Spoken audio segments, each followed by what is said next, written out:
Singapore టూర్లో బిజీగా ఉన్నారు ప్రధాని నరేంద్ర మోడీ. ఆ దేశంతో 10 ఒప్పందాన్ని కుదుర్చుకున్నారు. అక్కడి భారతీయులతో ప్రత్యేకంగా సమావేశమయ్యారు. ఇన్వెస్టర్లతో భేటీ అయ్యారు. 4 రోజుల మలేషియా, సింగపూర్ టూర్ ముగించుకుని ఢిల్లీ బయలుదేరారు ప్రధాని. ప్రపంచ దేశాలకు భారత్పై నమ్మకం పెరిగిందన్నారు ప్రధాని నరేంద్ర మోడీ. మేక్ ఇన్ ఇండియాతో విదేశీ మార్గద్రవ్య ఖర్చును తగ్గించేందుకు ప్రయత్నిస్తున్నారు. సింగపూర్లో ఎన్ఆర్ఐలతో సమావేశమయ్యారు మోడీ. వేలాదిగా హాజరైన భారతీయులను ఉద్దేశించి మాట్లాడారు. ఇండియాలో కంపెనీలు స్థాపించి ప్రొడక్షన్ పెంచేందుకు ముందుకు రావాలన్నారు మోడీ. क्या हम आजादी के 70 साल के बावजूद भी हर चीज बाहर से लाएंगे क्या? हर चीज इंपोर्ट करेंगे क्या? क्या 125 करोड़ देशवासी बना नहीं सकते क्या?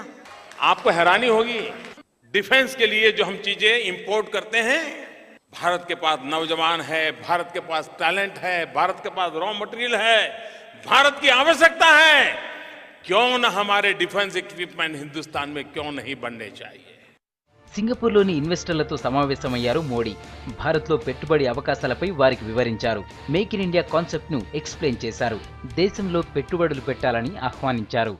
We have concluded the strategic partnership which takes the relationship to a new level of engagement. Outward Indian FDI to Singapore has also increased in recent times. Just in 18 months, we have successfully restored the credibility of India in the eyes of global players. We are creating the global skill pool to establish a modern economy with a world-class manufacturing sector. Singapore అధ్యక్ష భవనం ఇస్తానాలో president Tony Tang కెంగ్ యామ్ను కలిసి చర్చలు జరిపారు.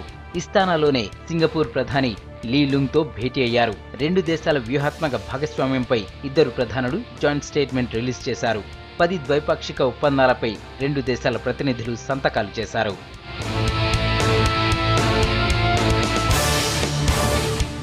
భారత జవాన్ల స్మారకార్థం నిర్మించిన స్తూపాన్ని సందర్శించారు మోడీ. అక్కడ నేతాజీ సుభాష్ చంద్రబోస్ చిత్రపటానికి నివాళులు అర్పించారు.